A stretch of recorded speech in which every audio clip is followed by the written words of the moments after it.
May we start? I want to get your opinion on something. To the bigger picture. Now it's time. From B Media Production, this is Podcasting Essentials.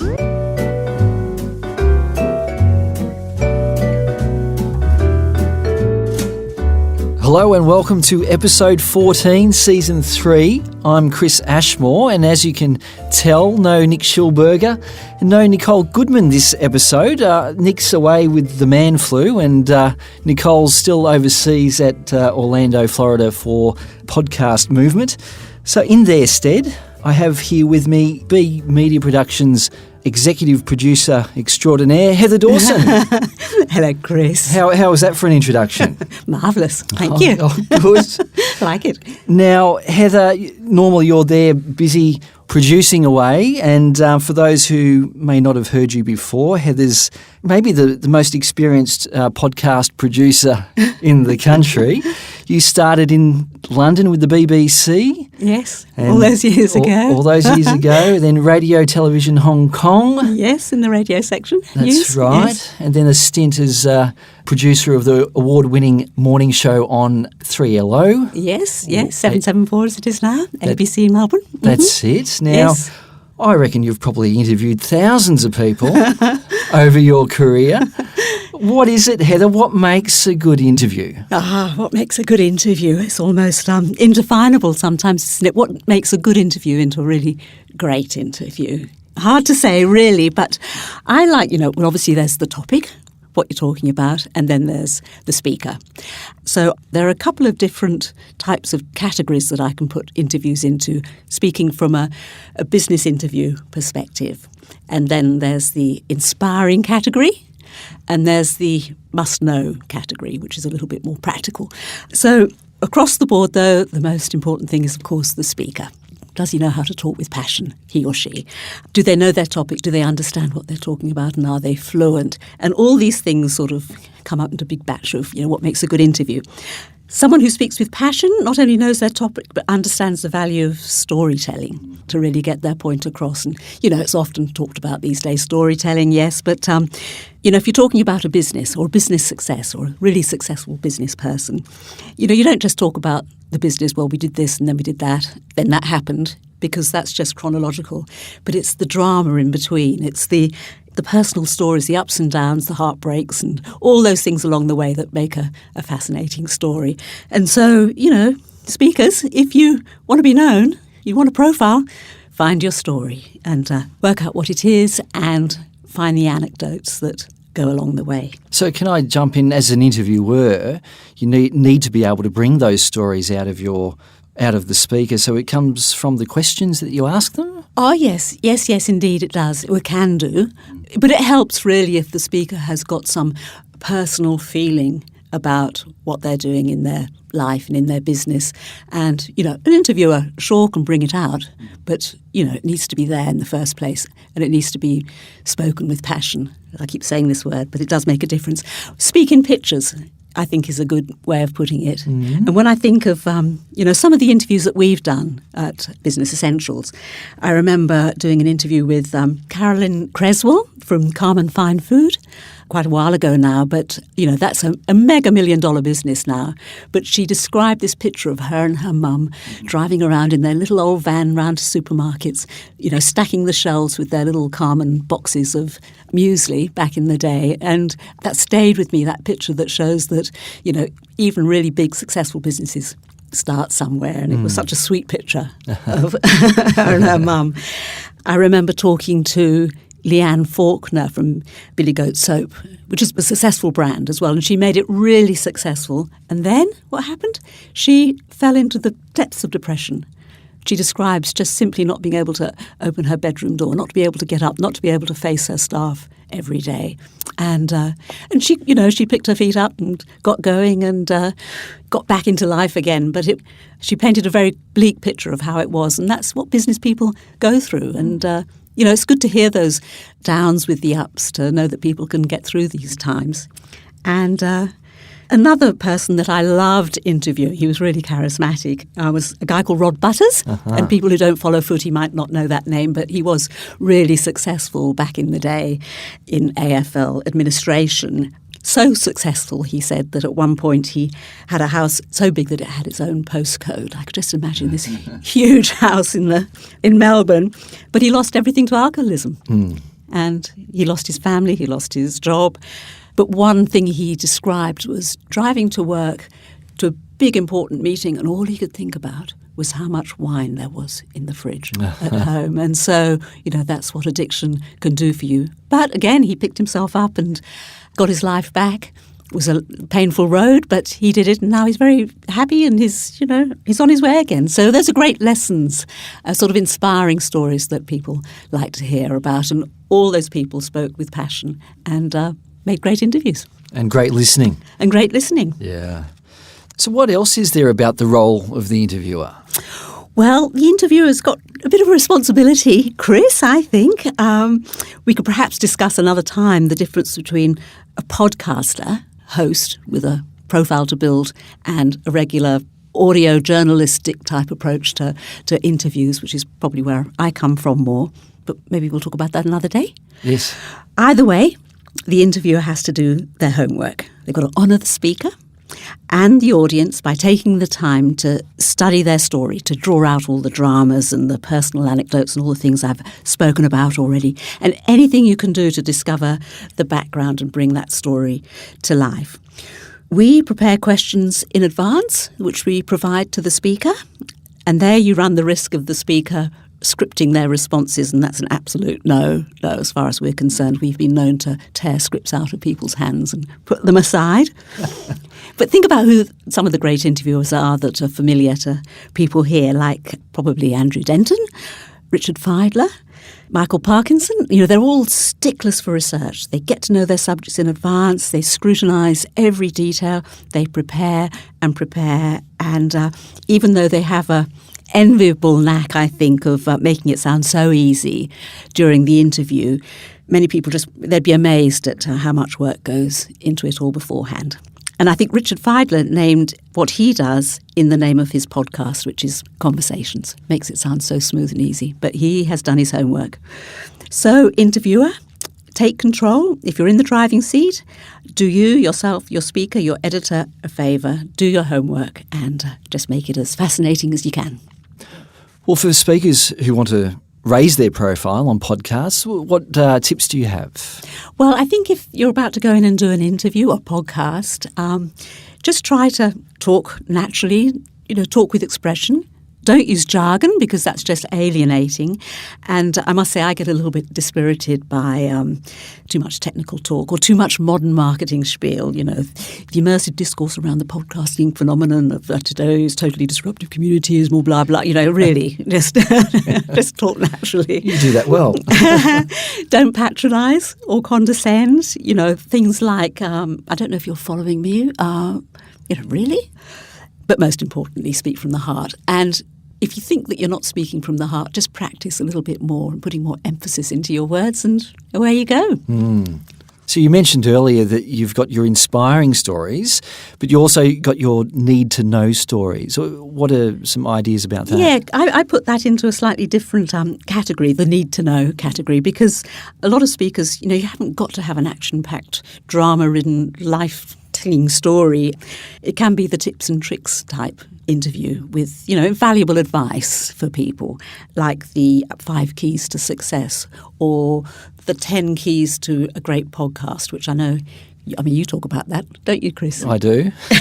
Quite a lot, or, what's going to set your business on fire, things like that. And obviously it helps if the speaker can talk fluently and in an engaging way. But most importantly, with these tips and tricks and 5 keys type interviews, you must make sure that they come from an authoritative, reliable background, the people who are giving this advice, because people can Google anybody at any time these days. And if they then pop onto their website and find that they've got all these complaints from people saying, you never did what you said you were going to do and that sort of stuff, then not only is their reputation damaged, but so's yours, and so's the business behind yours as well. And so you instantly lose your authority. So, yes, just make sure from an interviewer's point of view who you're talking to. Now, the interview is one thing, but it doesn't end there. After the interview's finished, you've got to then polish up everything. Is that right? Yes, the role of the editor, which might be you or me, but Chris, we could talk about the role of the editor till the cows come home, couldn't we? That's right. You've already expressed often your views on that. And I think we both agree that an edited interview is bound to be the better interview. It's very, very unusual. In my years of experience with interviews, very, very few interviews don't require editing. In fact, I can't even barely remember one. And the more you edit, often the better the interview. Exactly. That's right. And it teaches you something as an interviewer as well.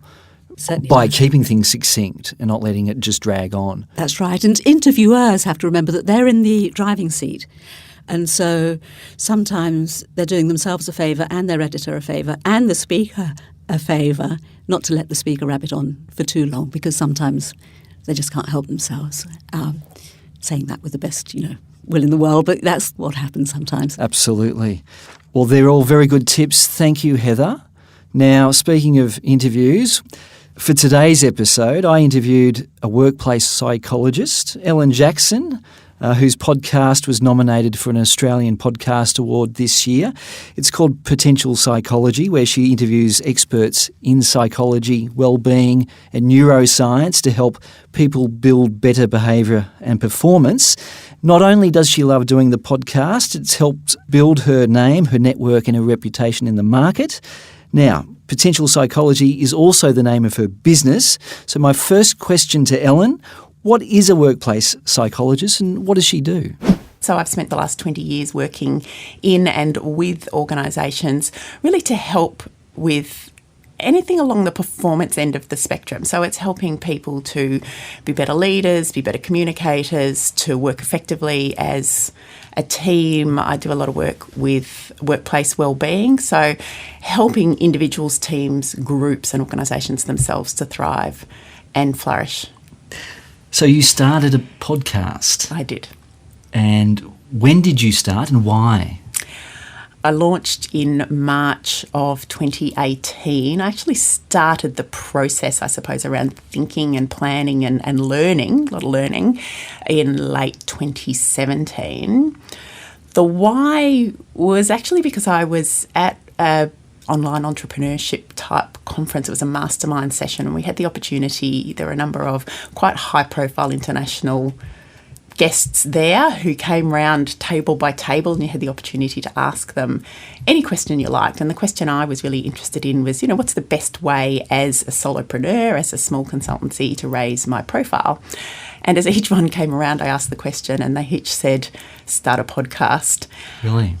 And my first instinct was, I can't possibly do that. That just the prospect of it was exhausting because I was already producing so much content for the blog, for newsletters, for social media. I was writing for other publications, both online and traditional print media. And then I'm also putting together content for the workshops that I run for clients. I was a content generation machine for a while and I love the creativity behind it, but it's a lot of work. And the prospect of then creating more content in the form of a podcast was a little overwhelming. But I took their advice on board. I certainly gave it some thought and I tapped into my own experience as a podcast listener. And so the podcasts that I most enjoyed tend to be interview-based. There's a podcast called the Psychology Podcast with Scott Barry Kaufman. He's based in the States.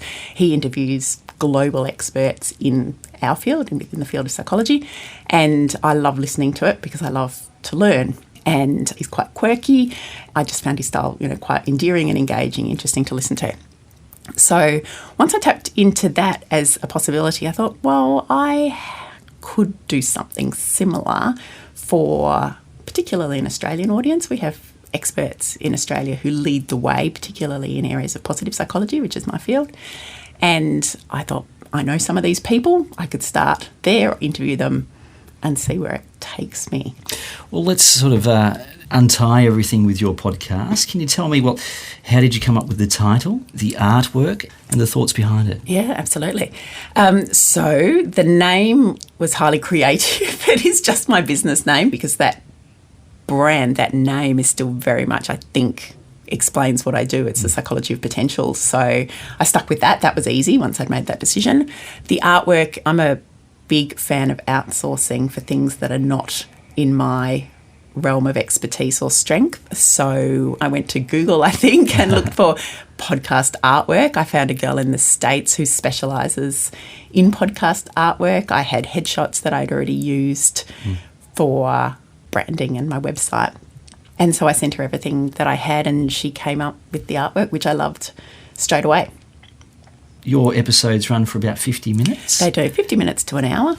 Was that designed or was that just how it worked out? That's kind of how it worked out. I do remember very early on, again, as part of my learning experience, people asking the question, how long should a podcast episode be? And the answer that I suppose resonated with me the most was as long as it needs to be.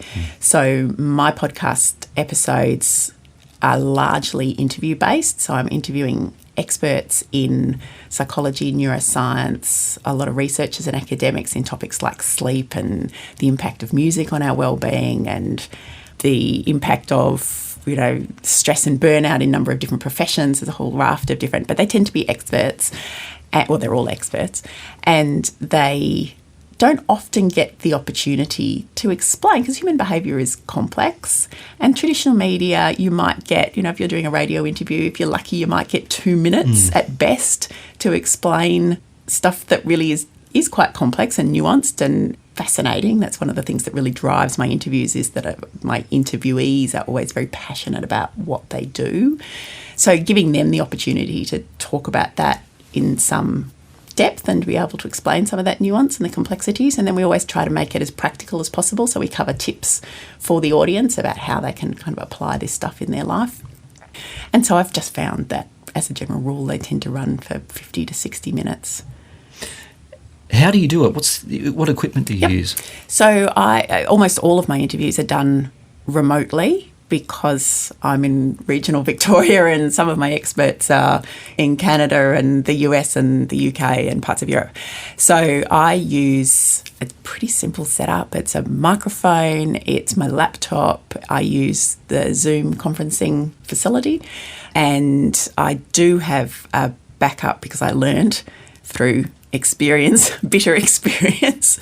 I do have a backup recorder. I use a Zoom H1N as a backup recorder as well. So it's a pretty simple setup. I just use a little room in my co-working facility and, I dial in and they dial in and we record.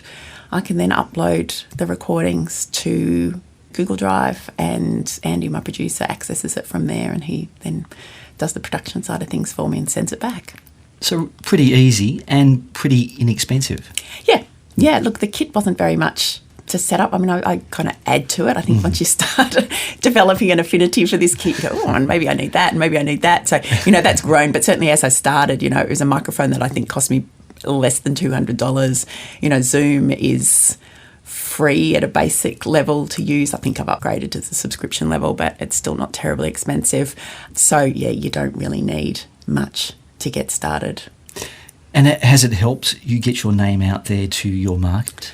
Absolutely. Yeah, it has. It's a slow burn, like probably most content marketing is, but I'm increasingly having people approach me because they've heard the podcast, and I've had a number of people who I already work with who say, I was listening to you on your podcast the other day and this topic was really fascinating, or I'd love to talk to you more about, that topic that you covered or whatever it might be. So, yeah, it's definitely growing. I have one of those, I wouldn't say, it's not a huge audience, but they're a very engaged audience, which is lovely. I feel like we've been able to build a relationship in a way that just the blog and social media perhaps didn't to the same extent. Why?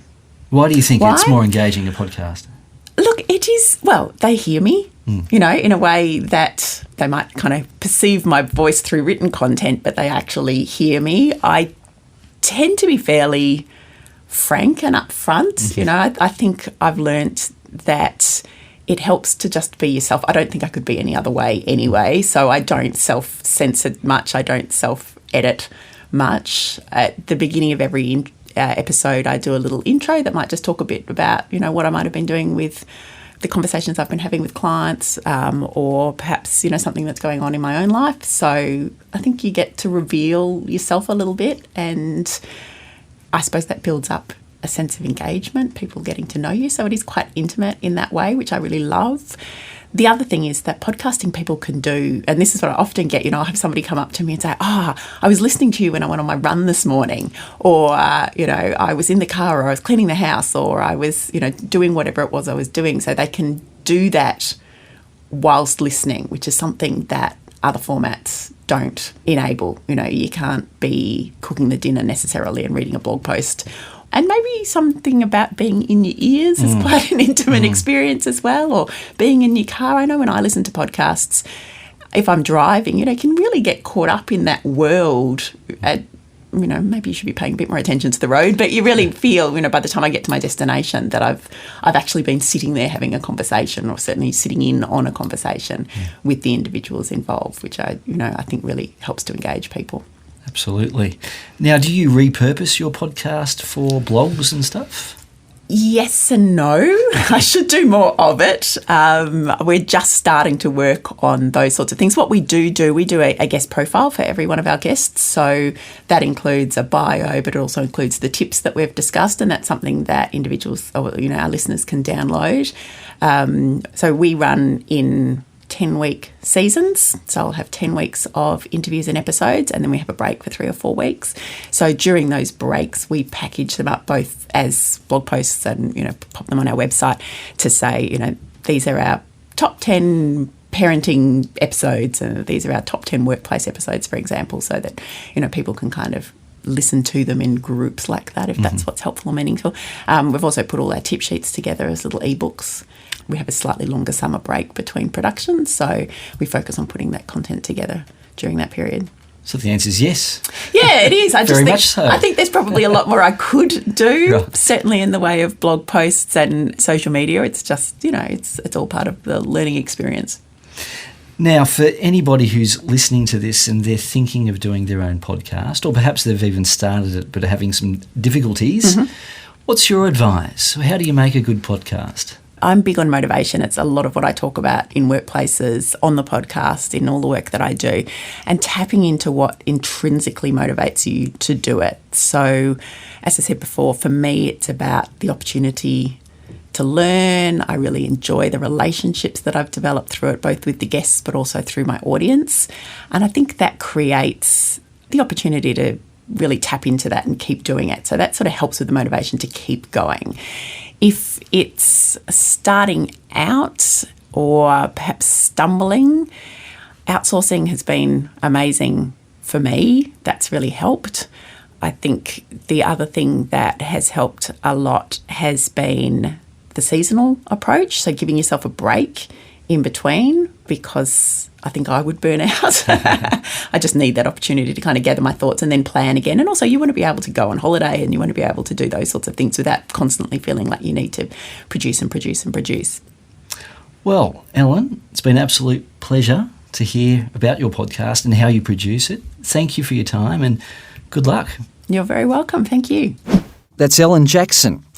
Now, Ellen admits it takes time to plan and prepare for interviews, and don't we know that here at B Media Production? Heather, that makes me want to ask you, how do you source and prepare interviews for our various programs, particularly Business Essentials? Well, first of all, I think of the audience. And that's what we always need to think of. Podcasting, audio of any kind, think of the audience. In my case, I'm always looking for ideas, advice, inspiration for small to medium-sized businesses. So there's clearly no point in me going off and trying to find, the latest in international trade agreements and corporate governance when small businesses are really trying to, keep the cash flowing. So so think of your audience, and then I search the internet. I keep up to date with as much business news as I possibly can, read magazines, newspapers, research. I keep my eyes and ears open. I treasure my sources I keep in touch with the people in the know and the people that I trust. Recommendations are really valuable. PR people can be really helpful, so I always stay friendly with PR people, but you need to keep their amazing stories or speakers in perspective a little bit. They're not always quite as amazing as their PR people like to make out. I try not to let the PR people get in the way of the speaker, though. I like to be able to have a chance to actually speak to them beforehand to make sure that they are actually fluent. Otherwise, it may be the best topic in the whole world, but if you aren't confident that the speaker's going to be able to tell the story properly, then you might be wasting your time. And I follow leads, but I try to keep my antennae out for speakers or stories which don't quite ring true, because then you could really get yourself into trouble. So try to keep an ear out for any funny little things that jangle a little bit.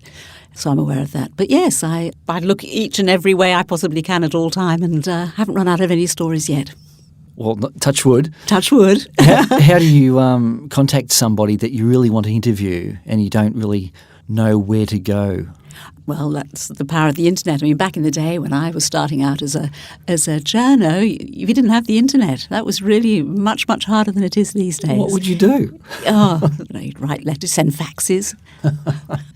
I think you have to be realistic about who you can approach. I mean, I think I could try, approaching Bill Clinton or Obama, but, I might be waiting quite a long time to get a reply.